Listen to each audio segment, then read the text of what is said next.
Nous sommes à l'intérieur de l'usine Odave Multi-Industrie. C'est ici que le jeune Fodé employé a trouvé la mort des suites des brûlures causées par du fer fondu. Cet acte s'explique par un accident de travail selon les responsables de l'usine. Ils reconnaissent qu'en 2018, un autre jeune avait aussi trouvé la mort suite à l'explosion d'une bouteille de gaz. Mais dans cette section, ils affirment que c'est une première.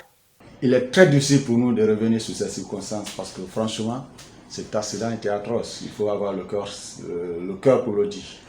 Parce que quand vous prenez les ferrailles que vous voyez dans les camions, ces ferrailles-là sont destinées à un four. Et ce four-là réchauffe le fer pour transformer en liquide à entre 1500 à 1600 degrés. Vous voyez ça? Donc quand vous prenez toute qualité de fer que vous prenez, vous mettez dans ce four, en un laps de temps, c'est transformé en liquide. Donc c'est quand ce fer est transformé en liquide qu'il est envoyé dans un autre département qu'on appelle CCM.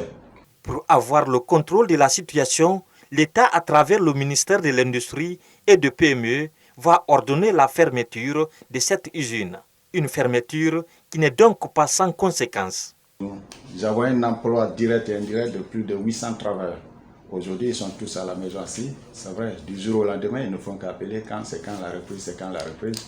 Et au-delà de ce travail, c'est tout un processus qui est là, dans le cadre de la production. Parce que tous ces ferrailles que vous voyez dans les camions viennent de l'intérieur de la Guinée. De Yomo jusqu'à Conakry, de Labé jusqu'à Conakry, de Koundara jusqu'à Conakry. Et quand vous prenez la chaîne de transport, parce que c'est les gens qui vont acheter ces ferrailles à l'intérieur du pays pour les envoyer. Et quand vous prenez la chaîne de transport, vous verrez qu'il y a beaucoup d'autres business qui sont créés derrière ça. Donc l'impact est global et c'est à tous les niveaux. Ce responsable de l'usine lance un appel auprès du gouvernement guinéen pour la réouverture de cette industrie de fabrication de fer à béton pour sauver l'emploi de plus de 800 personnes qui pourraient se retrouver au chômage.